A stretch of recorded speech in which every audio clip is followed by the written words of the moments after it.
ഇന്ത്യക്ക് സ്വാതന്ത്ര്യം കിട്ടിയ അന്ന് മുതൽ നമ്മൾ പറഞ്ഞു കേൾക്കുന്ന വളരെ പ്രധാനപ്പെട്ട കാര്യമാണ് കൊളോണിയൽ നിയമങ്ങൾ പലതും രാജ്യത്ത് മാറ്റിയിട്ടില്ല എന്ന് പറഞ്ഞുള്ള വലിയ ചർച്ച നടക്കാറുണ്ട്. എന്നാൽ കാലാകാലങ്ങളിൽ ഭരണഘടനാ ഭേദഗതി വരാറുണ്ട്, നിയമങ്ങൾ ഉണ്ടാക്കാറുണ്ട്, ചട്ടങ്ങൾ ഉണ്ടാക്കാറുണ്ട്, റൂൾസ് ഉണ്ട്, അങ്ങനെ പല കാര്യങ്ങൾ വരും. കേരളത്തിൽ, സ്വതന്ത്ര കേരളത്തിലും ഇതുപോലെ വലിയ പരാതിയും പരിഭവമാണ് പറഞ്ഞിരിക്കുന്നത്. എന്നാൽ ഭരണപരിഷ്കാരത്തിന് വേണ്ടി നിരവധി കമ്മിറ്റികളും വന്നിട്ടുണ്ട്. കേരളത്തിൽ നിരവധി തവണ കമ്മിറ്റി വന്നു. വി എസ് അച്യുതാനന്ദനെ ഒതുക്കുന്നതിൻ്റെ ഭാഗമായിട്ടാണെങ്കിൽ പോലും ഒരു ഭരണപരിഷ്കാര കമ്മീഷൻ വന്നു. പക്ഷെ ആ കമ്മീഷനൊക്കെ ഒരുപാട് റിപ്പോർട്ടുകൾ കൊടുക്കുകയും റിപ്പോർട്ടുകൾ ഇങ്ങനെ അലമാരകളിൽ പൊടിയടച്ചിരിക്കുകയും ചെയ്യുന്നു. പക്ഷേ ഇവിടെ ഒരു കമ്മീഷനും റിപ്പോർട്ടും ഒന്നും ഇല്ലാതെ തന്നെ ഒരു 4-5 കാര്യങ്ങൾ, ഒരു പരിപാടി അല്ലെങ്കിൽ 5 പരിപാടികൾ ഗവൺമെൻറ് അനൗൺസ് ചെയ്തിരിക്കുകയാണ്. ഒന്നെന്ന് പറയുന്നത് ഒരു ഡിജിറ്റൽ ഇൻഫ്രാസ്ട്രക്ചർ പ്ലാറ്റ്ഫോം ഉണ്ടാക്കും. അതായത് ഗവൺമെൻറ്റിൻ്റെ മുഴുവൻ പദ്ധതികളെയും സംബന്ധിക്കുന്ന ഒരു അവലോകനം നടത്തുന്നതിന് വേണ്ടി ഡിജിറ്റൽ ഇൻഫ്രാസ്ട്രക്ചർ സംവിധാനം കൊണ്ടുവരും. അതാകുമ്പോൾ നമുക്ക് കറക്റ്റ് ഫിംഗർ ടിപ്പിൽ തട്ടിക്കഴിഞ്ഞാൽ ഏത് പദ്ധതി, ആരുടെ പദ്ധതി, എത്ര പൈസ ചിലവാക്കി, മൂലധനം എത്ര പ്രോജക്റ്റാണ്, എത്ര മാൻ പവറാണ്, എന്ത് റിസൾട്ട് ഉണ്ടാക്കി, അത് കളഞ്ഞോ, ഇങ്ങനെ അറിയാൻ പറ്റും. അങ്ങനെ ഒരു ഡിജിറ്റൽ ഇൻഫ്രാസ്ട്രക്ചർ രജിസ്റ്റർ പോലെ ഒരു കാര്യം ആലോചിക്കുന്നു. Special asset management platform for administration എന്നുള്ള നിലയിൽ വളരെ കൃത്യമായി GIS-ൻ്റെ ജിയോഗ്രഫിക്കൽ ഇൻഫർമേഷൻ സിസ്റ്റത്തിൻ്റെ കൂടി സഹായത്താൽ പിന്നെ ജിയോസ്പേഷ്യൽ ടാഗിംഗ് എന്ന് പറയുന്ന സംവിധാനത്തിലൂടെ GPS സിസ്റ്റം എല്ലാം വരുന്ന ഒരു വളരെ സമഗ്രമായ ഒരു പദ്ധതിയാണത്. അപ്പോൾ അത്തരത്തിലൂടെ ഡിജിറ്റൽ പ്ലാറ്റ്ഫോമുകൾ ക്രിയേറ്റ് ചെയ്യുന്ന ഒരു രീതിയിലേക്ക് പോകുന്നു. ഏകദേശം 1900-ഓളം അല്ലെങ്കിൽ 2000-ഓളം പ്ലാനുകളാണ് സംസ്ഥാനത്ത് നടപ്പിലാക്കുന്നത്. ആ 2000-ഓളം പ്ലാനുകളെ കൃത്യമായി എന്ത് ചെയ്യും, മോണിറ്റർ ചെയ്ത് ഈ പ്ലാനുകളിൽ ആ പ്ലാൻ തുടങ്ങിയത് എത്രയാണ്, അതിൻ്റെ മൂലധനം എന്താണ്, എത്ര മാൻ പവറാണ്, എപ്പോഴാണ് അവസാനിച്ചത്, അതുകൊണ്ടുള്ള പ്രയോജനം എന്താണ്, ഇങ്ങനത്തുള്ള മുഴുവൻ പ്ലാനുകളെയും 2000-ഓളം വരുന്ന പ്ലാനുകളെയും അതിനെ മോണിറ്റർ ചെയ്യാനുള്ള, സെക്രട്ടേറിയറ്റിലിരുന്ന് മോണിറ്റർ ചെയ്യാനുള്ള പ്ലാൻ മോണിറ്ററിംഗ് സിസ്റ്റം കൊണ്ടുവരാനാണ് ആലോചിക്കുന്നതെന്നാണ് മറ്റൊരു തീരുമാനം. പിന്നെ 4-5 കാര്യങ്ങളുണ്ട് അതിനകത്ത്. പിന്നെ പറഞ്ഞിരിക്കുന്ന വളരെ പ്രധാനപ്പെട്ട ഒരു തീരുമാനമാണ് സെയിം പദ്ധതികൾ നടപ്പിലാക്കുന്ന സെയിം പ്രോജക്റ്റുകൾ നടപ്പിലാക്കുന്ന ഒരുപാട് ഏജൻസികളുണ്ട്. പല ഏജൻസികളും സെയിം കാര്യം പഠിക്കുന്നുണ്ട്, പഠന കാര്യങ്ങളിലുണ്ട്, അതുപോലെ നടപ്പിലാക്കുന്ന കാര്യങ്ങളിലുണ്ട്. പല ഏജൻസികളുണ്ട്, ഒരു കാര്യം ചെയ്യുന്ന പല ഏജൻസികളുണ്ട്. ശരിയാണ്, 100% ശരിയാണ്. അത് ഏകോപിപ്പിക്കേണ്ട സമയം അത്യാവശ്യമായി പലതും ഡെപ്യൂട്ടേഷനാണ്. പിന്നെ കുറച്ച് കരാർ ഉദ്യോഗസ്ഥർ ഉണ്ടായിരിക്കും. ഡെപ്യൂട്ടേഷൻകാരെ സംബന്ധിച്ചിടത്തോളം അവരെ തിരിച്ചുവിടാവുന്നതേ ഉള്ളൂ, അല്ലെങ്കിൽ അവരെ മറ്റ് പുതിയ സംവിധാനത്തിലേക്ക് കൊണ്ടുവരാമെന്നുള്ളത്. കരാറുകാരെ സംബന്ധിച്ചിടത്തോളം അവരെ ഒഴിവാക്കാവുന്ന കാര്യങ്ങളേ ഉള്ളൂ, അല്ലെങ്കിൽ അവർക്ക് പുതിയ ജോലി കൊടുക്കാവുന്ന കാര്യങ്ങളേ ഉള്ളൂ. എന്തായാലും വളരെ കൃത്യമായി സമാന സ്വഭാവമുള്ള ഡിപ്പാർട്ട്മെൻറ്റുകളെയും ഏജൻസികളെയും സ്ഥാപനങ്ങളെയും ഒരുമിപ്പിക്കുന്നു എന്ന് കേൾക്കുന്നത് വളരെ കൃത്യമായൊരു പ്രോജക്റ്റാണ്. 600-ഓളം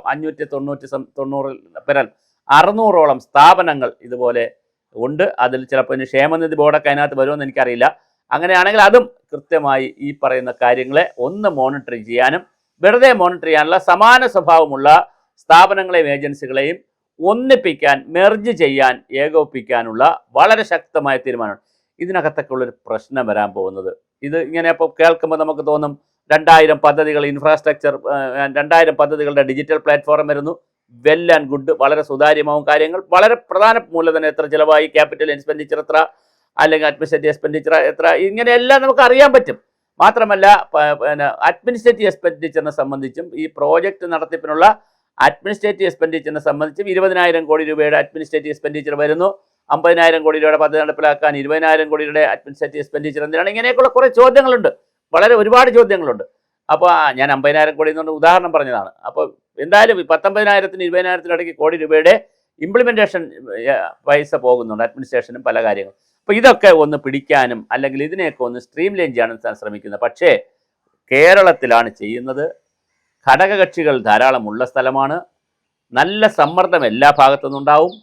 യൂണിയൻകാരുടെ സമ്മർദ്ദം ഉണ്ടാവും, അസോസിയേഷനുകളുടെ സമ്മർദ്ദം ഉണ്ടാവും, വ്യക്തികളുടെ സമ്മർദ്ദം ഉണ്ടാവും.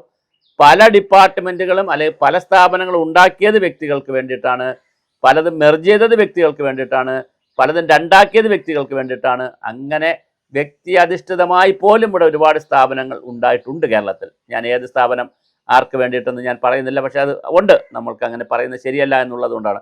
സതുദ്ദേശത്തിൽ തീരുമാനിച്ചാൽ അങ്ങനെ പറയുന്നത് ശരിയല്ലല്ലോ, പക്ഷെ ഉണ്ട്. അതെല്ലാം ഒന്ന് ക്ലച്ച് പിടിക്കുമോ, അല്ലെങ്കിൽ അതിനെല്ലാം മൂക്ക് കയറിയിട്ട് വളരെ കൃത്യമായി ഈ പറഞ്ഞ 4-5 കാര്യങ്ങൾ ഡിജിറ്റൽ പ്ലാറ്റ്ഫോമിലേക്ക് പോകുന്നതും അസറ്റിൻ്റെ പിന്നെ രജിസ്റ്റർ ഉണ്ടാക്കുന്നതും അതുപോലെ ഡിപ്പാർട്ട്മെൻറ്റുകളെ ഏകോപിപ്പിക്കുന്നതും അതുപോലെ തന്നെ ഈ പദ്ധതികളുടെ നടത്തിപ്പുമായി ബന്ധപ്പെട്ടുള്ള ഏകോപനം തുടങ്ങിയ നിരവധി കാര്യങ്ങളാണ് ഇന്നത്തെ ക്യാബിനറ്റിൽ തീരുമാനിച്ചിട്ടുള്ളത്. ഇതെല്ലാം ഹിമാലയൻ ടാസ്ക്കാണ്. ഇത് ചെയ്തെടുത്താൽ വളരെ സക്സസ് ആവും. പക്ഷെ ചെയ്തെടുക്കുമ്പോൾ സൂക്ഷിച്ച് ചെയ്തെടുക്കില്ലെങ്കിൽ വെളുക്കാൻ തേച്ചത് പാണ്ടാവുകയും നമ്മൾ ഒരു എസ്റ്റാബ്ലിഷ്മെൻറ്റിനെ ഇല്ലാതാക്കാൻ വേണ്ടി അല്ലെങ്കിൽ അത് വേണ്ടാന്ന് തീരുമാനിക്കുമ്പോൾ അതിനേക്കാൾ വലിയ എസ്റ്റാബ്ലിഷ്മെൻറ്റ് വരുന്ന രീതിയിലേക്ക് കാര്യങ്ങൾ പോകാതെ സമാന സ്വഭാവത്തിലുള്ള ഒരുപാട് ഏജൻസികൾ ഉണ്ടെങ്കിൽ അവയെല്ലാം പരിഷ്കരിച്ച് വരാം. പക്ഷേ ഇവിടെ പ്രശ്നമെന്ന് പറഞ്ഞാൽ ഗവൺമെൻറ് വന്നിട്ട് 60 ദിവസം കഴിഞ്ഞു, 1 മാസത്തോളം ആകുന്നു, 100 ദിവസത്തോളം ആകുന്നു. ഇപ്പോഴും പിന്നെ പേഴ്സണൽ സ്റ്റാഫിൻ്റെ അപ്പോയിൻമെൻറ്റ് കംപ്ലീറ്റ് ആയിട്ടില്ല, സ്ഥാപനങ്ങളുടെ അപ്പോയിൻമെൻറ്റുകൾ കംപ്ലീറ്റ് ആയിട്ടില്ല, ഡെപ്യൂട്ടേഷൻ നിൽക്കുന്നവർ പോകണോ വേണ്ടേ എന്നുള്ള കൺഫ്യൂഷനുണ്ട്. അങ്ങനെ കുറേ കൺഫ്യൂഷനുണ്ട്. അത് വേഗത്തിലാക്കാനുള്ള ശ്രമങ്ങൾ നടക്കട്ടെ. അതിന് സമാനമായി ഇത്തരത്തിലുള്ള പ്രവർത്തനങ്ങൾ കൂടി, അല്ലാതെ ഇത് വന്നിട്ടത് ചെയ്യാം, ഡിപ്പാർട്ട്മെൻറ്റുകൾ ഏകോപിപ്പിക്കണോ വേണ്ടോ എന്നൊക്കെ തീരുമാനിച്ച് ആ പഠനമൊക്കെ നടത്തിയിട്ട് ഭരണം തുടങ്ങാമെന്ന് വിചാരിച്ചാൽ ഇവർക്ക് ഭരിക്കാൻ സമയം കിട്ടത്തില്ല. പിന്നെ കുറേ ആളുകൾ ആവശ്യമില്ലാതെ, കഴിഞ്ഞ ഗവൺമെൻറ് ആളുകൾക്ക് പ്രോജക്റ്റും കിട്ടൂല, അവർ വെറുതെ ഇരുന്ന് ശമ്പളം മേടിക്കും. അപ്പോൾ അതിനേക്കാൾ നല്ലത് പ്രോസസ്സ് നടക്കട്ടെ, സമാന്തരമായി ഈ മെർജിങ്ങും ഇംപ്ലിമെൻറ്റേഷനും കോർഡിനേഷനും എല്ലാം ചെയ്യുന്നതായിരിക്കും ഉചിതം. അതിനുള്ള ശ്രമങ്ങൾ നടക്കുമെന്ന് തന്നെ നമുക്ക് പ്രതീക്ഷിക്കാം. 5 കാര്യങ്ങളാണ് ഇതിനകത്ത് പറഞ്ഞിരിക്കുന്നത്. ഞാൻ സൂചിപ്പിച്ചതുപോലെ ഡിജിറ്റൽ പ്ലാറ്റ്ഫോമിലേക്ക്, ഇൻഫ്രാസ്ട്രക്ചർ പ്ലാറ്റ്ഫോമിലേക്ക് പോവുകയാണ്. Special asset management platform for administration എന്നുള്ള ഒരു കൺസെപ്റ്റ് വരുന്നു. പ്ലാൻ സ്പേസ് 2 എന്ന് പറയുന്ന ഒരു കൺസെപ്റ്റിലേക്ക് എല്ലാ പദ്ധതികളെയും മോണിറ്റർ ചെയ്യാനുള്ള സംവിധാനം വരുന്നു. 2000-ഓളം പദ്ധതികൾ അങ്ങനെ മോണിറ്റർ ചെയ്യപ്പെടുന്നു. അതുപോലെ സെയിം ഡിപ്പാർട്ട്മെൻറ്റുകളെ കൃത്യമായി ഒരേ പണി ചെയ്യുന്ന ഡിപ്പാർട്ട്മെൻറ്റുകളെ ഏകോപിപ്പിക്കാൻ ആലോചിക്കുന്നു. അസറ്റിനെ സംബന്ധിച്ച് കൃത്യമായി സർക്കാരിൻ്റെ അസറ്റ് എത്രയാണെന്നുള്ളത് സംബന്ധിച്ച് വളരെ കൃത്യമായി ഒരു രജിസ്റ്ററൊക്കെ ഉണ്ടാക്കാൻ പോകുന്നു. ഇത് പബ്ലിക്കിന് ആക്സസ് ഉണ്ടാവുമെന്നറിയില്ല. എന്തായാലും ഓഫീസർമാർക്കും ഡിപ്പാർട്ട്മെൻറ്റിലുള്ളവർക്കും ആക്സസ് ചെയ്യാൻ കഴിയുന്ന നിലയിലുള്ള മനോഹരമായ ഒരു GIS പ്ലാറ്റ്ഫോമിലായിരിക്കും, ജിയോ ടാഗിങ്ങിലൂടെ ആയിരിക്കും ഇതെല്ലാം ചെയ്യുന്നു എന്നാണ് കേൾക്കുന്നത്. രാജ്യത്ത് പല സംസ്ഥാനങ്ങളിലും ഇത്തരം കാര്യങ്ങളുണ്ട്. ഇപ്പോൾ ഡാഷ്ബോർഡ് പോലുള്ള സംവിധാനങ്ങളുണ്ട്. ഗുജറാത്തിലെ ഡാഷ്ബോർഡ് പഠിക്കാൻ ഇവിടെ നിന്ന് കേരളത്തിൽ നിന്ന് കുറച്ച് പേര് പിണറായി കാലത്ത് പോയതാണ്.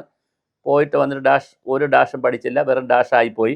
അതുപോലെ ഷിബു ബേബി ജോൺ പണ്ട് ഗുജറാത്തിൽ കഴിഞ്ഞ മന്ത്രിസഭയിൽ ഇരുന്നുകൊണ്ട്, തൊഴിൽ വകുപ്പിൽ ഇരുന്നുകൊണ്ട് പഠിക്കാൻ പോകാമെന്ന് പറഞ്ഞപ്പോൾ അത് വലിയ ചർച്ചയായി. പഞ്ചാബിലാണെങ്കിൽ ഈ ഇറിഗേഷന് വേണ്ടിയിട്ടുള്ള വളരെ കൃത്യമായിട്ടുള്ള ഡാഷ്ബോർഡ് പ്രോഗ്രാമുണ്ട്. അപ്പോൾ ഈ ഡാഷ്ബോർഡ് പരിപാടിയൊക്കെ വരുമെന്ന് നമുക്ക് പ്രതീക്ഷിക്കാം.